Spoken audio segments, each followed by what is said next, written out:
এই 3টি সূরা আমাদের বোনরা যেন আপনারা এর অনুবাদগুলো পড়বেন, আপনাদের বাসায় যাদের কোরআনের বঙ্গানুবাদ আছে, মর্মবাণী আছে পড়বেন।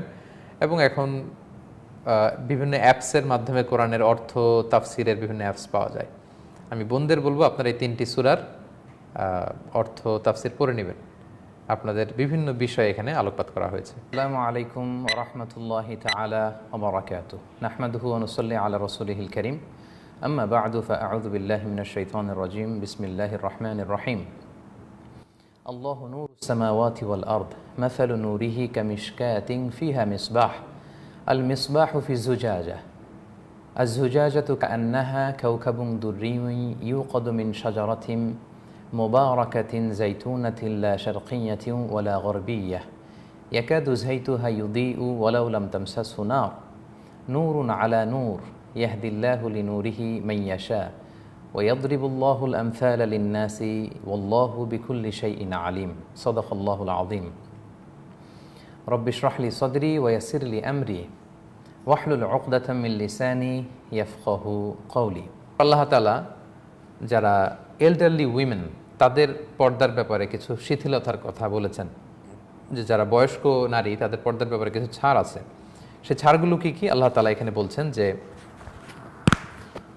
ওয়াল কওয়াইদু মিনান নিসা আল্লাতী লা ইয়ারজুনা নিকাহান ফালাইসা আলাইহিন্না জুনাহ আইয়াদা'না সিয়াবাহুন। ওয়াল কওয়াইদ মিনান নিসা অর্থাৎ নারীদের মধ্য থেকে বয়স্ক নারীরা, বৃদ্ধা নারীরা যাদের পিরিয়ড বন্ধ হয়ে গিয়েছে, একটা নারীর বয়স যখন ৬০-৬৫ হয়ে যায় তাদের পিরিয়ড যেটা হয় মেনস্ট্রুয়েশনাল পিরিয়ড বা মাসিক, এটা স্টপ হয়ে যায়, বন্ধ হয়ে যায়। এরকম নারী লা ইয়ারজুনা নিকাহান, যাদেরকে কেউ আর বিয়ে করতে চায় না, মানে এমন বয়স তাদের আর বিয়ের বয়স নেই। বিয়ের যে শখ, স্বাদ, আহ্লাদ, আকর্ষণ, কামনা এগুলো তাদের নেই, তারা বয়স্ক হয়ে গিয়েছে। বয়সের সেই প্রান্তে যখন কোনো নারী পৌঁছে যাবে, আল্লাহ তাআলা বলছেন ফালাইসা আলাইহিন্না জুনাহুন আইয়াদা'না সিয়াবাহুন, তারা যদি তাদের বহির্বাস, বাইরের কাপড় খুলে রাখে সমস্যা নেই। অর্থাৎ মেয়েরা যে হেজাব পরে, নেকাব পরে, বড় একটা চাদর ঝুলিয়ে দেওয়ার কথা আমরা গত 1-2 পর্বে আমরা শুনেছি, সেটা খুলে রাখলে সমস্যা নেই। গয়রা মুতাবাররিজাতিন বিজিনা, তাদের বিশেষ সৌন্দর্য প্রকাশ না করে, বেশি সাজুগুজু না করে, সিম্পলি বয়স্ক মহিলারা চাদর খুলে রাখলে, বোরকাটা খুলে রাখলে চলাফেরাতে, এটা তাদের তেমন কোনো সমস্যা নেই। তবে ওয়া আইয়াস্তাআফিফনা খায়রুন লাহুন্না, তারা যদি পবিত্রতা বজায় রাখে এটা তাদের জন্য ভালো। মানে যদিও বয়স্ক নারী, তারপরও যদি হেজাব করে রাখে, চাদর ঝুলিয়ে রাখে, বোরকা পরে থাকে, এটা তাদের জন্য ভালো, এটা কল্যাণকর। আল্লাহু সামিউন আলিম, আল্লাহ তাআলা সব শোনেন, তিনি সব জানেন। তাহলে সম্মানিত সুধী, যদিও তারা কাপড় জড়িয়ে রাখে এটা ভালো, কিন্তু তাদের জন্য ছাড় আছে। কারণ ইসলাম হচ্ছে একটা ভারসাম্যপূর্ণ জীবন বিধান, যৌক্তিক রুলস অ্যান্ড রেগুলেশন আল্লাহ তাআলা আমাদের জন্য প্রেসক্রাইব করেছেন। একটা নারীর বয়স ৬০-৭০ যখন হয়, তখন তো স্বভাবতই তিনি বয়স্কা, তাদের প্রতি পুরুষদের আকর্ষণ থাকার কথা না। ফলে তাদের জন্য ওইরকম খুব বেশি পরিমাণে পর্দা করা ওইটা জরুরি না। আমাদের যে নানি, আমাদের যে দাদি, এই টাইপের যারা আছেন আমাদের মুরব্বী নারীরা, তাদের জন্য অনেক কিছু জড়িয়ে রাখা, বড় বড় চাদর, মাথা, গা সব ঢেকে রাখা, মানে মূল কাপড়ের উপরে বড় বোরকা, বড় চাদর, এটা বেশি জরুরি না। কারণ তাদের দিকে তো মানুষের আকর্ষণ নেই। তো আমরা উল্টোটা করি। আমি যদি আমাদের বাংলাদেশের পার্সপেক্টিভে একটু ফিরে যাই, আমরা দেখব যে কোনো একটা ফাংশনে যদি একজন বয়স্কা মহিলা তার মেয়েকে নিয়ে আসে, দেখা যাবে যে ওই ভদ্র মহিলা, বয়স্ক মহিলা হাত মোজা, পা মোজা, নেকাব, বড় চাদর পরে নিজেকে একেবারে আবৃত করে এসেছেন। কিন্তু তার পাশে তার ষোড়শী, তন্নি, অষ্টাদশী যে সুন্দরী মেয়ে, দেখা যাবে যে সে খোলামেলা পোশাকে এসেছে, টাইট ফিটিং পোশাকে এসেছে, মাথায় কাপড় দেয়নি, বুকের উপর অ্যাটলিস্ট ওড়নাটাও দেয়নি। এরকম দেখা যায় যে বিভিন্ন প্রোগ্রামে, বিভিন্ন ফাংশানে নানির সাথে নাতনি এসেছে বা মায়ের সাথে মেয়ে এসেছে, মা খুব হেজাবি, নেকাবি, হাত মোজা, পা মোজা, কিন্তু মেয়ের গায়ে সেগুলো নেই। তো দরকার ছিল উল্টো, ওই তরুণী, যুবতী, ষোড়শী, অষ্টাদশী সেই মেয়েটাকে হাত মোজা, পা মোজা এবং প্রপারলি হেজাব, নেকাব পরিয়ে আনা দরকার ছিল প্রোগ্রামে। আর ওই নানি বা মা যার বয়স 60-70-এ পৌঁছে গিয়েছে, উনি এগুলো ছাড়া অল্প কাপড় আসলেও হতো। ওনার মাথায় কাপড় নেই বা সালোয়ার কামিজের উপরে হয়তো বড় ওড়না নেই, চাদর নেই, এরকম হলেও খুব একটা সমস্যা ছিল না। কারণ পুরুষরা তো সেই বয়স্ক নারীর প্রতি আকৃষ্ট হবে না, হবে তো তরুণী, যুবতী, সুন্দরী, এই মেয়েদের প্রতি আকৃষ্ট হবে। তো আমরা এই জায়গাটাতে ভুল করি। আমাদের মা বোনদের বয়স যত বাড়তে থাকে ওনাদের পর্দা বাড়তে থাকে, কিন্তু আল্লাহ তাআলা বলেছেন বয়স তোমার যত বাড়বে তোমার পর্দা কমে আসবে, পর্দায় ছাড় পাবে তুমি। আর বয়স যত কম, যখন তুমি কিশোরী, তরুণী, অষ্টাদশী, ষোড়শী, তন্নি, সে সময় তোমাকে বেশি তোমার সেফটি সিকিউরিটি মেনটেন করতে হবে, তোমাকে হেজাব নেকাব পড়তে হবে, তোমার নিরাপত্তার স্বার্থে আল্লাহর দেয়া বিধানকে তোমার মেনে নিতে হবে। প্রিয় শুধু আপনাদের মনে থাকবার কথা যে আমরা সূরা নূর যখন শুরু করেছিলাম আমরা বলেছিলাম যে এই সূরাটি নারীদের জন্য প্রেসক্রাইব করা হয়েছে। ওমরে ফারুক তিনি কুফাবাসীদের কাছে যখন চিঠি লিখেছেন তিনি বলেছিলেন তোমাদের নারীদেরকে তোমরা সূরাতুন নূর শিখাও। এবং আমরা বলেছিলাম যে যে সমস্ত সূরাগুলোতে স্পেশাল রেফারেন্স টু উইমেন আছে তার মধ্যে সূরা নূর অন্যতম। 3টি সূরার কথা আমরা বলেছিলাম যে আমাদের বোনেরা যেন এই 3টি সূরার অনুবাদ, তাফসির এবং এই আয়াতগুলোর যে লেসন এগুলো যেন জেনে নেয়। একটা হচ্ছে সূরাতুন নিসা, যেটা তো বোনদের নামেই ডেডিকেট করা, আর নিসা মানে হচ্ছে উইমেন। 2 নম্বর হচ্ছে সূরাতুন নূর, 3 নম্বর হচ্ছে সূরাতুল আহজাব। এই 3টি সূরা আমাদের বোনরা যেন আপনারা এর অনুবাদগুলো পড়বেন, আপনাদের বাসায় যাদের কোরআনের বঙ্গানুবাদ আছে, মর্মবাণী আছে, পড়বেন। এবং এখন বিভিন্ন অ্যাপসের মাধ্যমে কোরআনের অর্থ তাফসিরের বিভিন্ন অ্যাপস পাওয়া যায়। আমি বোনদের বলবো আপনারা এই 3টি সূরার অর্থ তাফসির পড়ে নেবেন। আপনাদের বিভিন্ন বিষয়ে এখানে আলোকপাত করা হয়েছে। এবং আমরা প্রথম পর্বে বলেছিলাম যে সূরাতুন নূর শুরু হয়েছে কিছু লিগ্যাল রুলিংস দিয়ে, কিছু পেনাল্টি দিয়ে, বিশেষ করে ব্যভিচারের কী পেনাল্টি হবে, অপবাদ দিলে কী পেনাল্টি হবে, এবং বিশেষ করে লিআনের যে হুকুম, যেটা বিশেষ করে স্বামী স্ত্রীর সাথে সম্পৃক্ত, সেক্ষেত্রে ইসলামের বিধান কি এটা আল্লাহ তাআলা বলেছেন যে রেপিং বা ফর্নিকেশন কিংবা অ্যাডাল্ট্রির ক্ষেত্রে ইসলামের বিধান কি। এবং এক্ষেত্রে ইসলাম খুব শক্ত শাস্তির ব্যবস্থা করেছে, কারণ হচ্ছে এর যে আউটকাম বা ইম্প্যাক্ট এটা অনেক সুদূর প্রসারী। বিবাহ বহির্ভূত এই সমস্ত সম্পর্কের মধ্য দিয়ে সমাজের যে স্বাভাবিক একটা ব্যালেন্স এটা নষ্ট হয়। তারপর অবৈধ সন্তান পৃথিবীতে জন্মায়, লিনিয়েজ সংরক্ষিত হয় না, মানুষের হিস্ট্রি মিসিং হয় এবং অধিকার নষ্ট হয়। এই সমস্ত কারণে এই অ্যাডাল্ট্রি ফর্নিকেশনকে ইসলাম স্বাভাবিকভাবে গ্রহণ করেনি। ইসলাম এটাকে একটা কগনিজেবল অফেন্স বা রাষ্ট্রের হস্তক্ষেপযোগ্য একটা অপরাধ মনে করে। এজন্য অ্যাডাল্ট্রি ফর্নিকেশনের ক্ষেত্রে, ব্যভিচারের ক্ষেত্রে ইসলামের আইন এত শক্ত। ইসলাম এই লিভ টুগেদারে বিশ্বাস করে না, বিবাহ বহির্ভূত সম্পর্কে বিশ্বাস করে না। ইসলাম বিয়ের ব্যাপারে আমাদেরকে উৎসাহিত করে এবং এই পাপের পথকে রুদ্ধ করার জন্য ইসলাম এই শক্ত সিদ্ধান্তগুলো নেয়, যেটা ইন ডিটেলে আমরা শুরুতে বলেছিলাম। তাহলে কিছু পেনাল্টি কোড, কিছু লিগ্যাল রুলিং দিয়ে আল্লাহ তাআলা সূরা নূর শুরু করেছিলেন। এরপর আল্লাহ তাআলা ইফকের ঘটনা এখানে এনেছেন। আপনারা মনে থাকবার কথা যে আম্মাজান আয়েশা রাদিয়াল্লাহু তাআলা আনহার ব্যাপারে অপবাদ দেয়া হয়েছিল এবং শুরুতে পেনাল্টিগুলোর মধ্যে অপবাদের শাস্তিও আছে, যেটা 80 বেত্রাঘাত আমরা শুনেছি। এবং আম্মাজান আয়েশা রাদিয়াল্লাহু তাআলা আনহার ব্যাপারে একটা রুমর, একটা স্ল্যান্ডারিং করা হয়েছিল এবং এই স্ল্যান্ডারিংয়ের ফলে মদিনার মতো একটা সমাজে 1 মাস ব্যাপী নানা ধরনের রুমর, কানাঘুষা একটা থমথমে পরিস্থিতি বিরাজ করছিল। এবং আম্মাজান আয়েশা রাদিয়াল্লাহু তাআলা আনহার জন্য এটা খুবই বিব্রতকর একটা মুহূর্ত ছিল এবং রাসূল সাল্লাল্লাহু আলাইহি ওয়াসাল্লামের জন্য।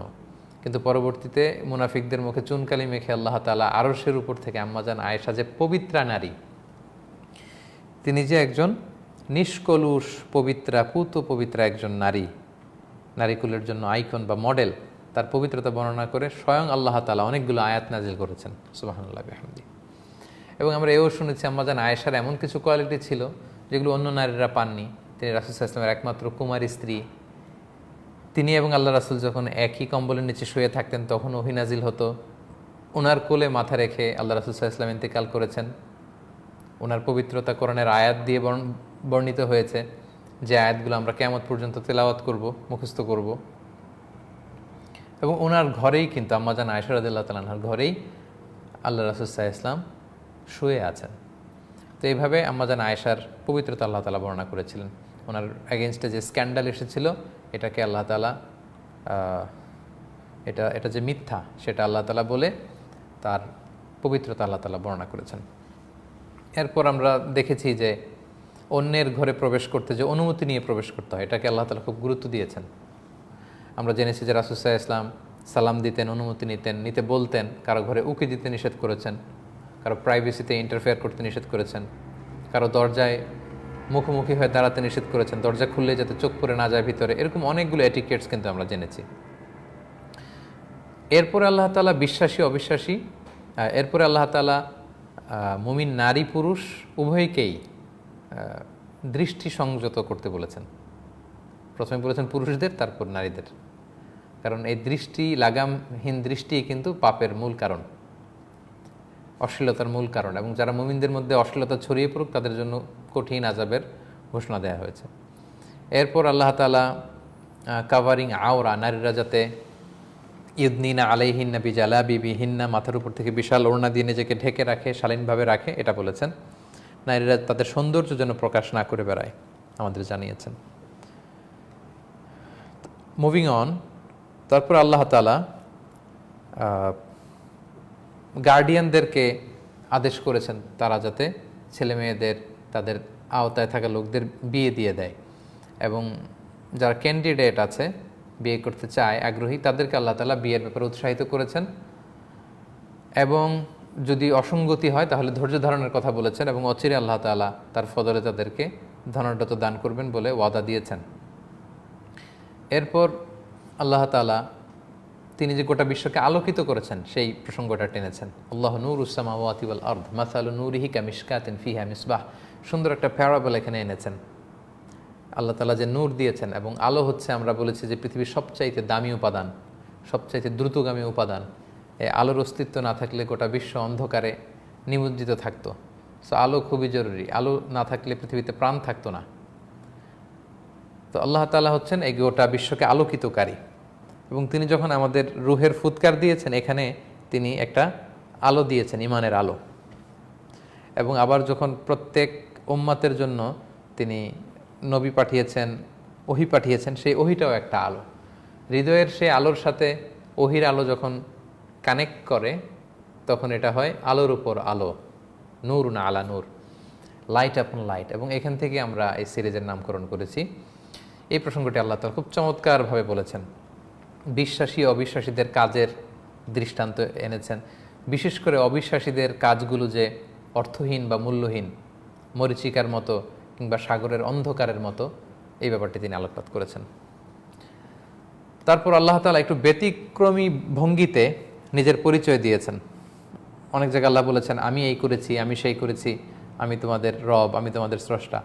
কিন্তু এখানে আল্লাহ তাআলা তার কিছু সৃষ্টির মধ্য দিয়ে তাকে চিনে নিতে বলেছেন, আমাদেরকে ইঙ্গিত করেছেন তোমরা কি পাখির দিকে দেখো না, যে পাখিগুলো ডানা মেলে বেড়ায়, মাইলকে মাইল ছুটে বেড়ায়, ভেসে বেড়ায়। তোমরা কি বৃষ্টি কিভাবে ফর্ম করে এই ওয়াটার সাইকেল বা হাইড্রোলজিক্যাল সাইকেলের দিকে তাকাও না? সূর্যের তাপে সাগরের পানি বাষ্প হয়ে আকাশে উঠে যায়, ঘনীভূত হয়, পুঞ্জীভূত হয়, পানি থেকে মেঘ হয়, বরফ হয়, সেখান থেকে বৃষ্টি ঝরে, শিলা ঝরে। তারপর সব কিছু যে আল্লাহ পানি থেকে বানিয়েছেন। কিছু প্রাণী বুক দিয়ে হাঁটে, কিছু প্রাণী দুই পায়া, কোনোটা চার পায়া, চতুষ্পদ, আরও অনেক ধরনের প্রাণী আছে। আল্লাহ তাআলা ওনার সৃষ্টিকুলের দিকে ইঙ্গিত করে বোঝাতে চেয়েছেন, এত অপরূপ সৃষ্টির দিকে তাকিয়েও কি তুমি বুঝো না যে এই সৃষ্টিকুলের একজন স্রষ্টা থাকতে হবে, এগুলোর একজন নিয়ন্ত্রক আছে? এভাবে আল্লাহ তাআলা নিজের পরিচয় পেশ করেছেন। তারপর আল্লাহ তাআলা বিশ্বাসী অবিশ্বাসীদের মধ্যে, বিশ্বাসী এবং মুনাফিকদের মধ্যে একটা কম্প্যারিজন, পার্থক্য তুলে ধরেছেন। বিশ্বাসীরা রাসূল সাল্লাল্লাহু আলাইহি ওয়াসাল্লামের সব আদেশ মেনে নেয়, মুনাফিকরা তারা তালবাহানা করে। এবং মুমিনদেরকে আল্লাহ তাআলা বিজয় দান করবেন। গোটা বিশ্বকে ছোট করে রাসূল সাল্লাল্লাহু আলাইহি ওয়াসাল্লামকে দেখানো হয়েছিল। রাসূল সাল্লাল্লাহু আলাইহি ওয়াসাল্লাম পৃথিবীর প্রাচ্য পাশ্চাত্য একসাথে দেখেছিলেন, এবং তিনি বলেছিলেন আমি যতটুকু দেখেছি ততটুকুতে আমার দিন পৌঁছবে। এবং পৃথিবীর প্রত্যেক কাঁচা পাকা ঘরে লা ইলাহার বাণী উচ্চারিত হবে, রাসূল সাল্লাল্লাহু আলাইহি ওয়াসাল্লাম আমাদেরকে সুসংবাদ দিয়েছেন। এবং সবশেষে যেখান থেকে আজকে আমরা আলোচনা করেছি, কিছু ফ্যামিলি রুলিংস আমাদেরকে জানিয়েছেন। বিশেষ করে 3টা মুহূর্তে পরিবারের সদস্যরা একে অপরের কাছে যাবে না, স্পেশালি ম্যারিড কাপলদের কাছে যাবে না পারমিশন ছাড়া। বয়স্ক নারীদের ক্ষেত্রে পর্দার কিছু শিথিলতার কথা আল্লাহ তাআলা বলেছেন।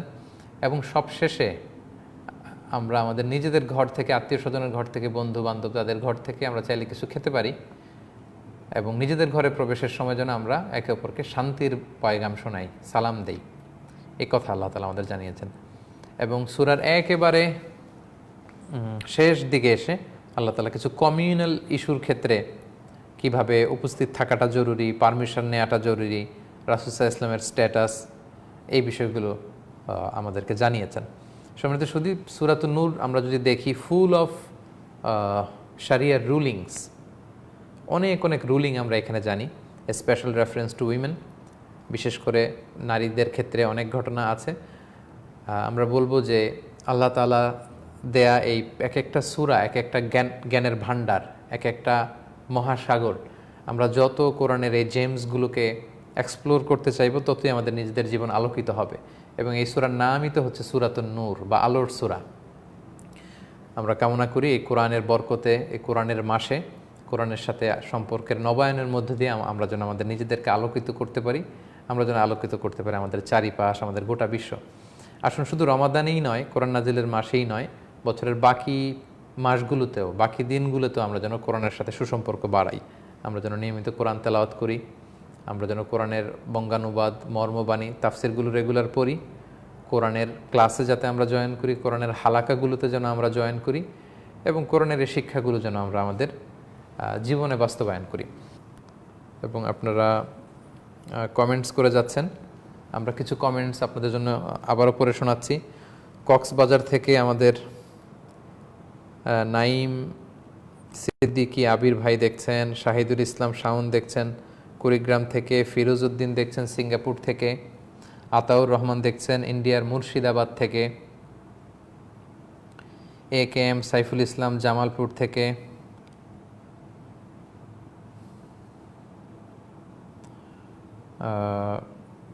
কলকাতা থেকে লিখেছেন হামিম শেখ, কবির হাসান বকুল সাউথ আফ্রিকা থেকে দেখছেন, মাশাআল্লাহ।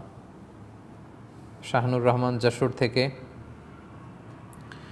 অনেকেই দোয়া চেয়েছেন, প্রিয় ভাইয়েরা এবং বোনেরা, সবসময় আপনারা আমার দোয়াতে আছেন। আমি আপনাদের জন্য দোয়া করি প্রাণ ভরে। আল্লাহ তাআলা আপনাদেরকে ভালো রাখুন, সুস্থ রাখুন, ইমানের উপর রাখুন, এবং বাংলাদেশে ইসলামকে জানার, ইসলামকে মানার, কোরআনকে চর্চা করার যে একটি আগ্রহ বা মানুষের মধ্যে একটা প্রাণবন্ত ভাব সৃষ্টি হয়েছে, আমরা চাই এটা জারি থাকুক।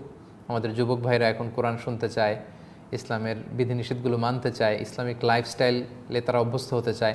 এটা আমাদের জন্য অনেক আশা জাগা নিয়ে, এবং আমরা আমাদের জীবনের সর্বশেষ পর্যন্ত আমাদের প্রচেষ্টা অব্যাহত রাখবো কীভাবে আমরা এই দিনের বার্তাগুলোকে আপনাদের কাছে পৌঁছে দিতে পারি।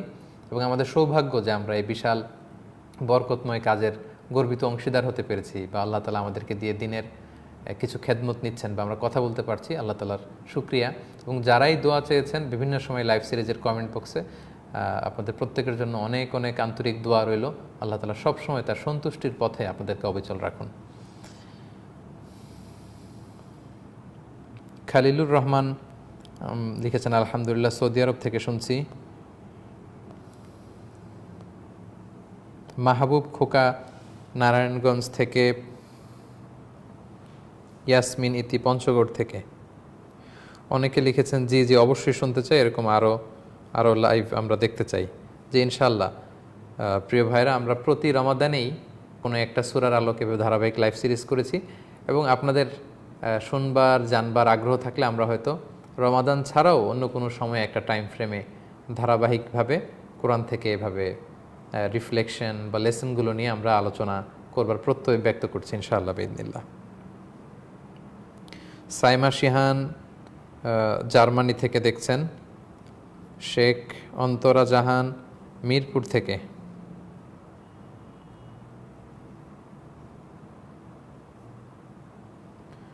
ফয়েজ আহমেদ জুয়েল সৌদি আরব থেকে,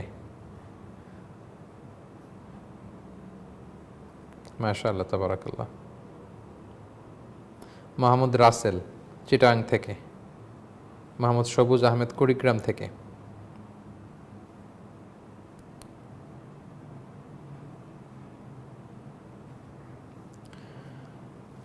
আলহামদুলিল্লাহ সুম্মা আলহামদুলিল্লাহ।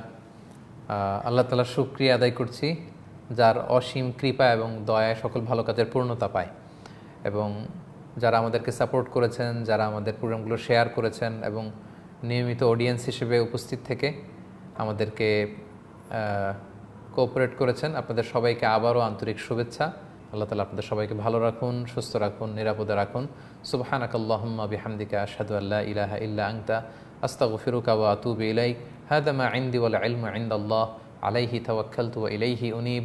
ওয়াসসালামু আলাইকুম ওয়া রাহমাতুল্লাহি তাআলা ওয়া বারাকাতুহু।